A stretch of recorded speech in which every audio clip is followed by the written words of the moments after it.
Shri Radhe Radhe friends. आज हम दीर्घ संधि की आगे की पहचान नियम जो है वो पढ़ते हैं। री, बड़ा री और बड़ा री दोनों मिलके बनेंगे बड़ा री, और इसके व्यंजन के ऊपर जो मात्रा लगेगी वो इसकी मात्रा इस तरीके से लगेगी। तो इसके हम उदाहरण देखते हैं। पितृऋणम, अब इसको हम समझते हैं। पितृधन ऋणम, यहाँ पे री है और यहाँ पे भी री है, दोनों मिलके क्या बनेंगे? बड़ा री।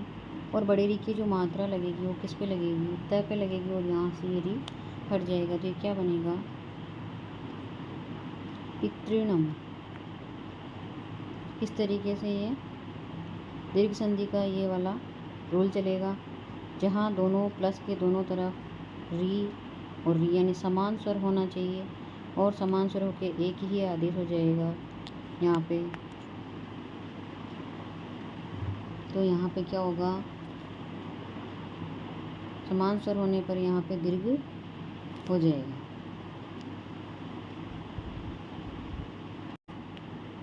दूसरा उदाहरण है इसका, होत्रीधन ऋकार है, जो हम देख रहे हैं होत्रीधन ऋकार है। तो होत्री ऋकार में भी यहाँ पे री है और इधर भी री है, दोनों मिलके क्या बनेंगे? होत्रिकार है। इसी तरीके से हम तीसरा देखते हैं, मातृधन ऋणम। तो मातृधन ऋणम में भी ऐसे ही बन रहा है, इधर री और इधर री, तो क्या बन गया ये? मातृणम। ऐसे कृत्रिधन प्लस ऋणम, तो यहाँ पे भी कृत्रिणम।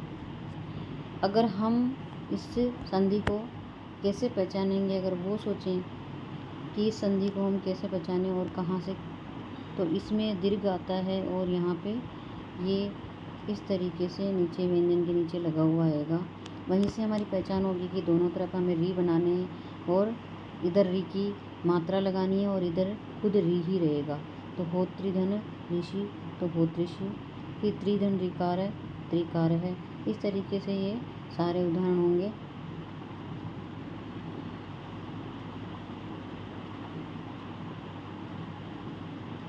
उसके बाद हम नेक्स्ट जो नियम है वो वाला ये वाला पढ़ते हैं। इसमें है री, दोनों तरफ री ही रहेगा और बनेगा क्या? वापस री, क्योंकि इसका कोई दीर्घ नहीं होता है। री का कभी कोई दीर्घ नहीं होता है।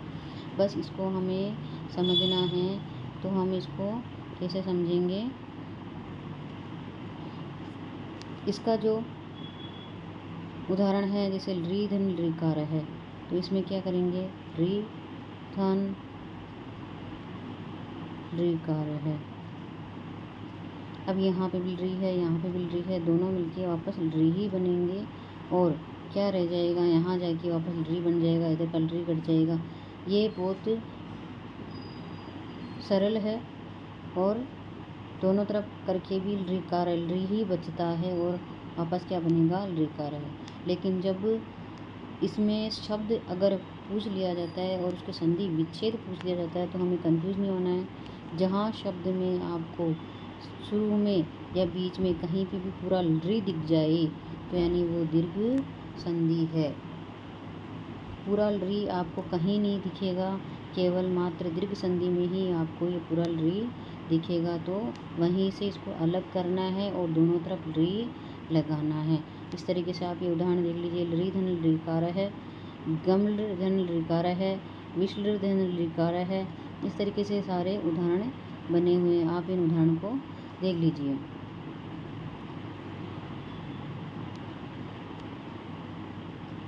इसके बाद हम, ये हमारी दीर्घ संधि कंप्लीट हो गई।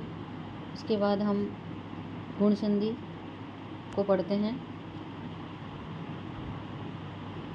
गुण संधि, इसमें गुण संज्ञा जो विधायक सूत्र है वो अदेन गुण है, अदेन गुण है। गुण संज्ञा विधायक सूत्र अदेन गुण, ये गुण संज्ञा विधायक सूत्र है। तो हमें ध्यान रखना है कि ये संज्ञा विधायक सूत्र, गुण संज्ञा विधायक सूत्र, ये पूछ लिया जाता है कि गुण संज्ञा विधायक सूत्र कौन सा है और संधि कार्य गुण संधि कार्य सूत्र कौन सा है। तो गुण संज्ञा विधायक सूत्र तो अधीन गुण है, और अगर संधि कार्य सूत्र पूछा जाए तो वो है आद गुण, वो है आद गुण।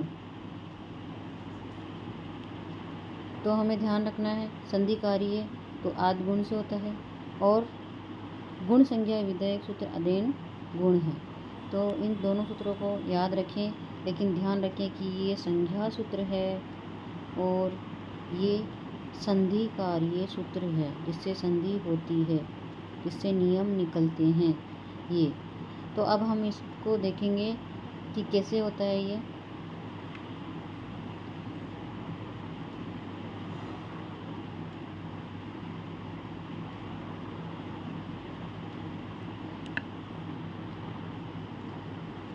आगे देखते हैं, देखो गुण संज्ञा विधायक सूत्र यानी अधीन गुण, तो यानी इसका होता है अर्थात ए, ए, ओ इन तीन वर्णों की गुण संज्ञा होती है।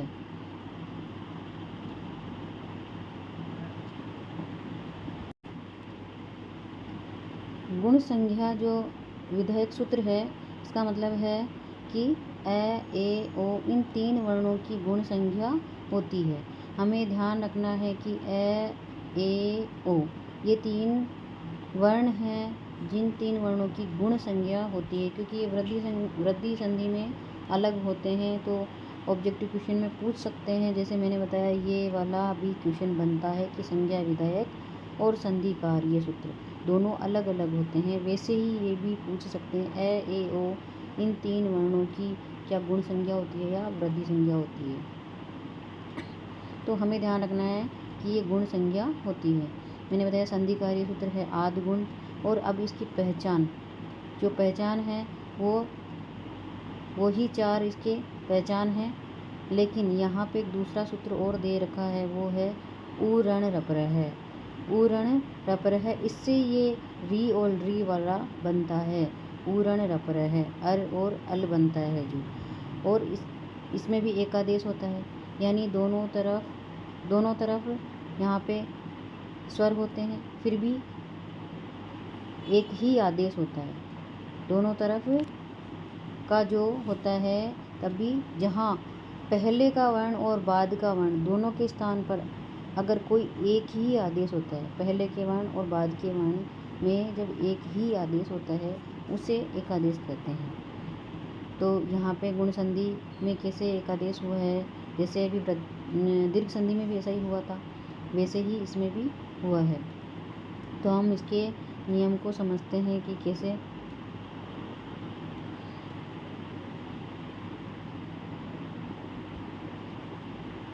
तो पहला यहाँ नियम है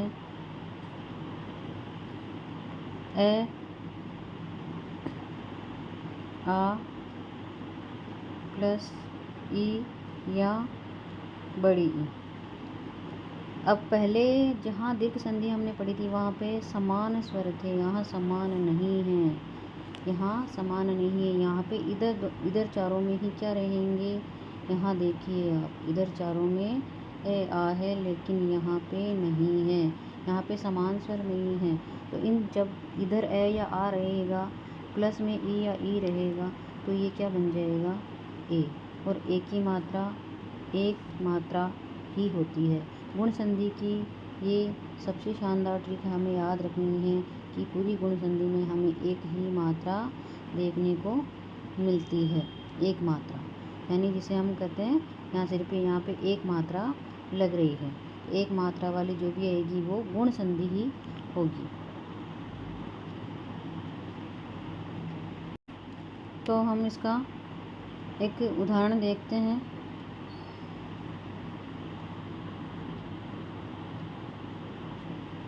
इसी नियम से देखते हैं, हम ये वाला नियम पढ़ते हैं हम, जैसे न प्लस इति, तो यहाँ पे कौन सा स्वर है ए, और यहाँ पे क्या है ई, समान नहीं है पहली बात तो। कि जहाँ दीर्घ और गुण में अगर अभी हमने दो ही संधियाँ स्टार्ट की है, तो दो ही संधियों में सोचना है कि दीर्घ संधि में तो दोनों तरफ समान होती है, तो यहाँ समान नहीं है, यानी दीर्घ संधि यहाँ पे नहीं है, यहाँ पे दीर्घ संधि नहीं है। तो यहाँ पे अभी यहाँ पे ए और ए के बाद ई आ रहा है और ये बनता है ए, ये बनता है ए, और ए की मात्रा जो होती है वो एक मात्रा ही होती है, और वो जाके किस पे लग जाएगी, हमेशा प्लस के इधर ही लगेगी। मैंने ये दीर्घ संधि में बताया था कि प्लस के इधर ही लगेगी, यानी जो भी व्यंजन होगा यहाँ पे उस पे लगेगी। तो यहाँ न पे यहाँ पे क्या लग जाएगा, यहाँ पे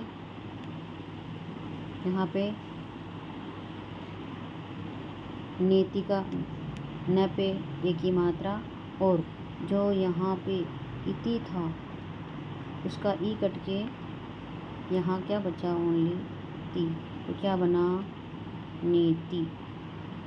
इस तरीके से हमें इसको समझना है, यानी देखिए न धन इति। इसके बाद हम ऐसे ही दूसरा जो उदाहरण है वो देखेंगे, नर ईश। अब देखिए आप, नर और ईश, मैंने पहले ही बताया था ईश का ई हमेशा बड़ा ही आता है। तो अब यहाँ पे है ए स्वर में और यहाँ है ई। अब आप पूछेंगे यहाँ ए कैसे, क्योंकि यहाँ पे रे में कोई मात्रा नहीं है, यानी कौन सा स्वर है, ए और ई मिलके क्या बने, ए, और जो ए की मात्रा लगेगी यानी एक मात्रा जो लगेगी वो किस पे लगेगी, रे पे, और इधर का स्वर हट जाएगा, तो क्या बनेगा ये, नरेश। इसी तरीके से हम तीसरा उदाहरण देखेंगे, लोक ईश,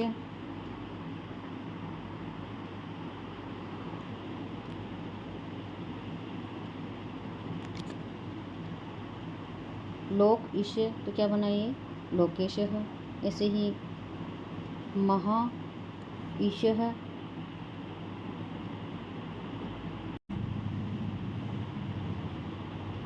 महा ईश है, महेश है।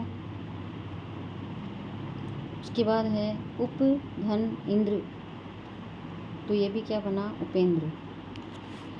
तो फ्रेंड्स, हमने ये पहला नियम का विच्छेद किया हुआ, हमने उसकी संधि बनानी सीख ली। इसके बाद हम संधि बनी हुई की विच्छेद कैसे करें वो हम समझते हैं कि कैसे करना है।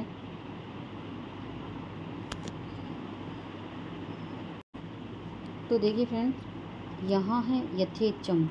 अब हमें इसको कैसे पहचानना है कि ये गुण संधि का ही उदाहरण है। तो कैसे पहचानेंगे हम, यहाँ पे एक मात्रा दिख रही है तो यानी ये यहीं से अलग होगा, और यहीं से अलग होगा यानी नियम क्या था एक मात्रा के लिए, ए या आ के बाद में ई या ई। तो हमें पता है ए या आ, यहाँ पे या तो यथ रखेंगे या रखेंगे हम यथा, और इधर हम क्या रखेंगे प्लस में, या तो इच्छम रखेंगे या हम रखेंगे इच्छम।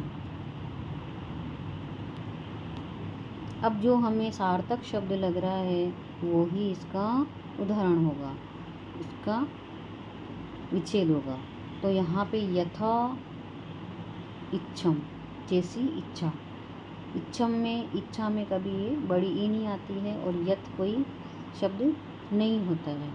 तो ये पहला हमने उदाहरण देखा। उसके बाद हम जैसे दूसरा उदाहरण, अब जैसे मैंने लिखा यहाँ पे ममे है, तो यहाँ पे भी वही पहचान है एक मात्रा, तो यहीं से भी हम या तो मम बनाएंगे या ममा बनाएंगे, लेकिन हमने मम सुना है, मम धन, और ए है तो बनेगा नहीं, क्योंकि नियम क्या कह रहा है, ए या आ के बाद क्या होना चाहिए, ई या बड़ी ई ही होना चाहिए। और यहाँ पे हम एह रखेंगे तो ये तो बनेगा ही नहीं, क्योंकि अगर बनेगा तो वो यहाँ पे वृद्धि संधि वाला जो हम नेक्स्ट में पढ़ेंगे डबल मात्रा वाला लग जाता है, तो यहाँ पे वो नहीं है। अभी यहाँ पे एक ही मात्रा है, एक ही मात्रा में यहाँ पे ई या ई ही रहना चाहिए, तो यहाँ पे क्या रहेगा, ई है। इस तरीके से ये ऐसे ही आगे देखो गुणा के से गुणा का प्लस ईशे, क्योंकि हमें यहीं से ही अलग करना है इसको, तो गुणा का प्लस ईशः। उसके बाद से नर प्लस इंद्र है। उसके बाद रमेश रमा प्लस ईशः। उसके बाद पुत्रेष्टि, पुत्रेष्टि जैसे यहाँ पे क्या है, पुत्र प्लस इष्टि। इस तरीके से हमने ये गुण संधि का पहला नियम, पहली पहचान कंप्लीट करी।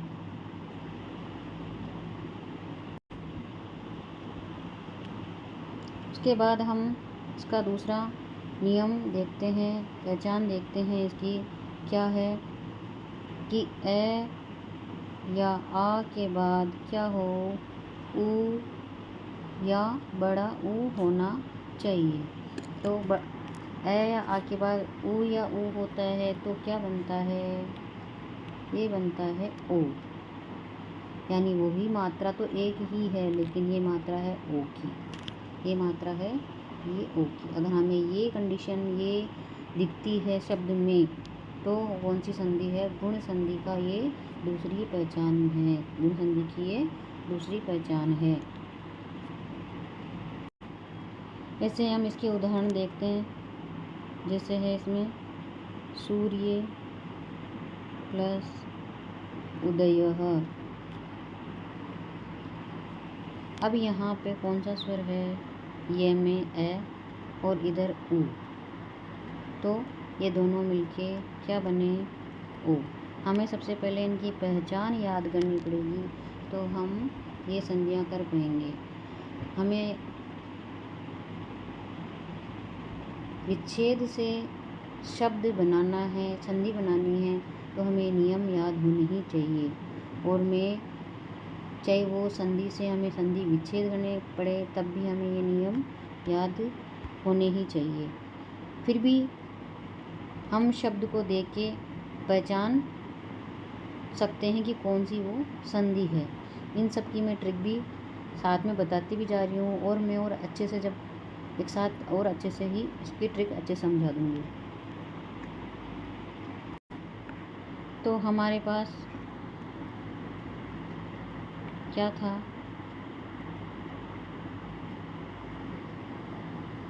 सूर्य प्लस उदय था। अब ओ जो ओ की मात्रा जो लगी थी वो किस पे लगेगी जाके, वो लगेगी इस ये पे, और ये पे लगते ही ये क्या बन जाएगा, सूर्यो, और यहाँ से ऊ हट के दयः, सूर्योदयः। इस तरीके से ये उदाहरण सारे ऐसे ही उदाहरण बनेंगे, जैसे सर्व उत्तम, तो यहाँ से यहाँ पे भी ए है और यहाँ ऊ है, दोनों मिलके ओ बन गए, और यहाँ पे सर्वोत्तमः। इस तरीके से अब जैसे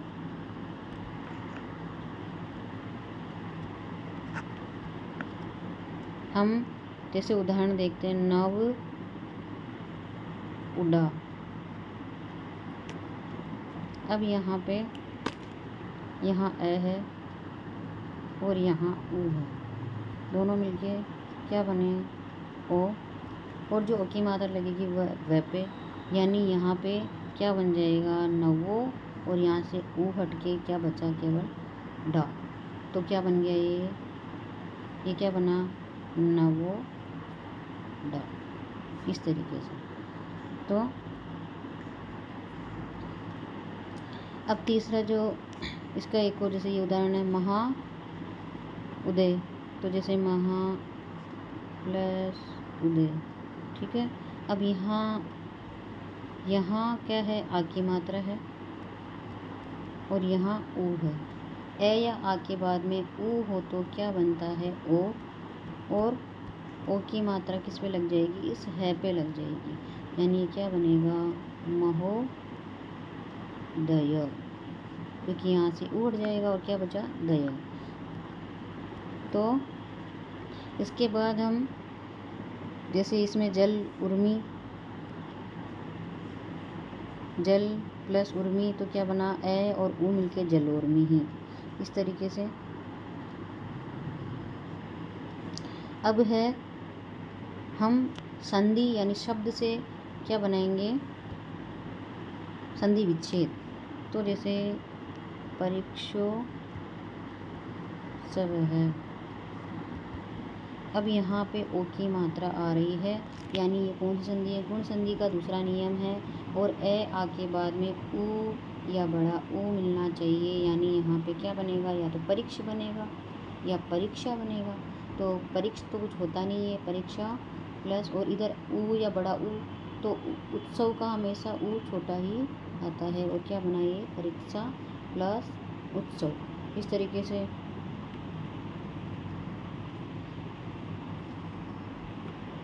अब परमोत्तम, परम प्लस उत्तम। अब यहाँ पे ए है और यहाँ ओ है, दोनों मिलके ओ बना। और ये ओ किस पे लगेगा, म पे, और यहाँ से ये ओ हट जाएगा, यानी क्या बचा, क्या बना, परमोत्तम। इस तरीके से आप आगे के भी देखिए, आगे के उदाहरण भी आप देख सकते हैं। गंगोत्कम, गंगा प्लस उत्कम, हितोपदेश, हित प्लस उपदेश।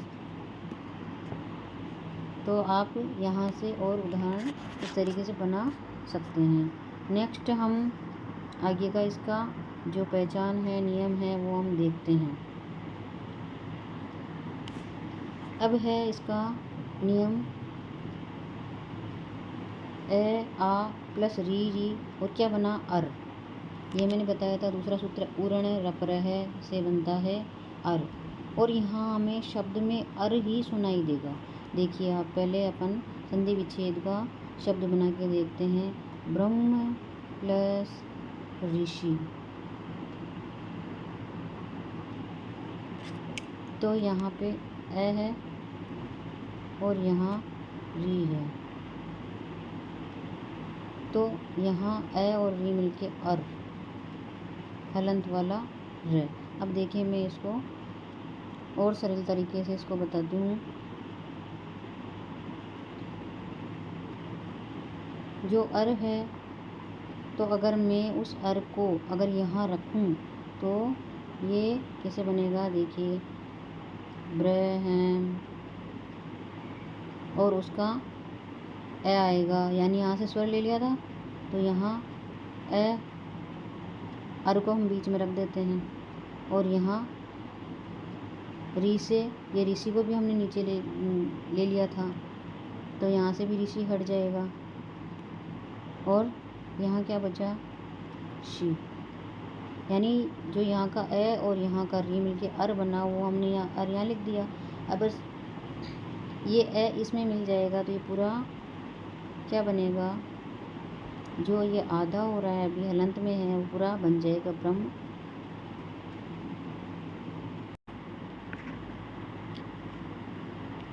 तो हमने क्या बनाया, ब्रह्मर्षि। इसकी सबसे बड़ी पहचान है, यहाँ पे हमें दिखेगी ये आधार है, और ये ही इसकी पहचान है गुण संधि की। ये वृद्धि संधि में भी मिलेगा हमें, लेकिन उसमें ये स्वर यहाँ पे आर आएगा, लेकिन यहाँ क्या आ रहा है, अर। तो हमें जब ब्रह्मर्षि अर सुनाई दे रहा है यहाँ पे, इसलिए ये कौन सी संधि है, गुण संधि है। उसके बाद जैसे देव ऋषि, देवर्षि, देव ऋषि,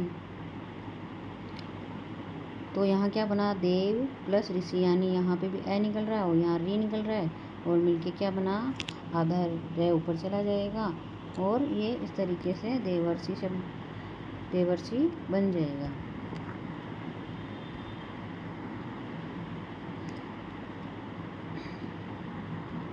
देखिए यहाँ पे देव प्लस ऋषि। अब देखिए यहाँ ए है और यहाँ री है, दोनों मिलके यहाँ पे क्या बने, अर। और ये अर जो बनेगा, पहले ए यहाँ लग जाएगा और जो आधा रे बचा वो यहाँ लग जाएगा। तो क्या बन गया, देवर्षि। इस तरीके से हम तीसरा उदाहरण भी दे सकते हैं, महर्षि और वर्षा ऋतु, वर्षा प्लस ऋतु। ऐसे ही हम विच्छेद करना भी सीखेंगे कि विच्छेद कैसे किया जाता है। तो विच्छेद हम देखेंगे जैसे ग्रीष्म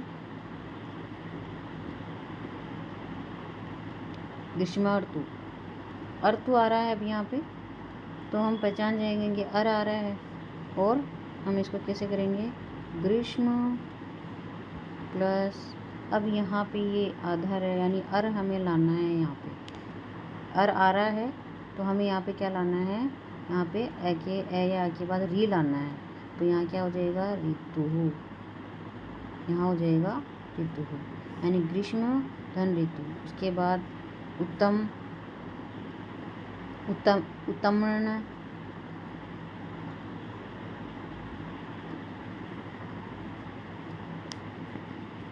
ये यहाँ है उत्तम प्लस ऋण है, उत्तमर्ण, ये इस तरीके से ये भी हमें आ ही जाएगा कि उत्तम प्लस ऋण। ऐसे ही भरत ऋषभ है, भरत प्लस ऋषभ है, सप्त ऋषि, सप्त प्लस ऋषि, सप्तर्षि, आ रहा है, वसंतार्तु है, वसंत प्लस ऋतु है। इस तरीके से ये भी बन रहा है। आगे नेक्स्ट लास्ट हम ये देखेंगे, ए आ प्लस री का क्या बनेगा, यहाँ ए आ और री का अल बनेगा, क्या बनेगा यहाँ पे, वही हलंत वाला अल। तो हम इसको समझते हैं, इसमें नियम है ए आ के बाद क्या होना चाहिए, री, और क्या बनेगा ये अल, सॉरी यहाँ बनेगा अल।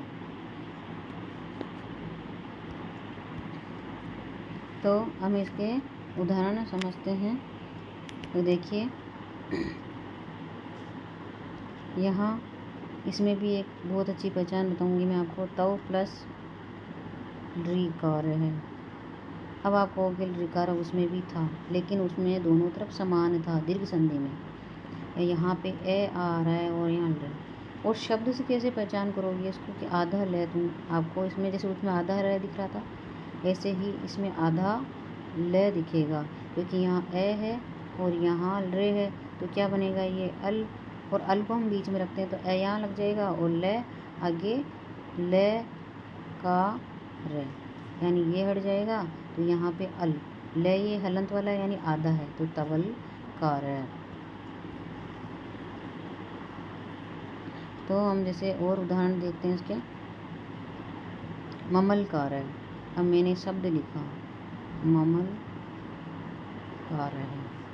अब यहाँ कैसे पहचान करेंगे हम, मैंने बताया आधा ल दिख गया तो समझ जाना कि वो कौन सी संधि है, गुण संधि है, और गुण संधि में ए आ चारों ही ए आएंगे, बस उधर एक बार ई, एक बार उ, और फिर आएंगे री, और फिर आएंगे री, इस तरीके से, यानी लास्ट वाला नियम लग रहा है ये। तो हम इसको कैसे करेंगे,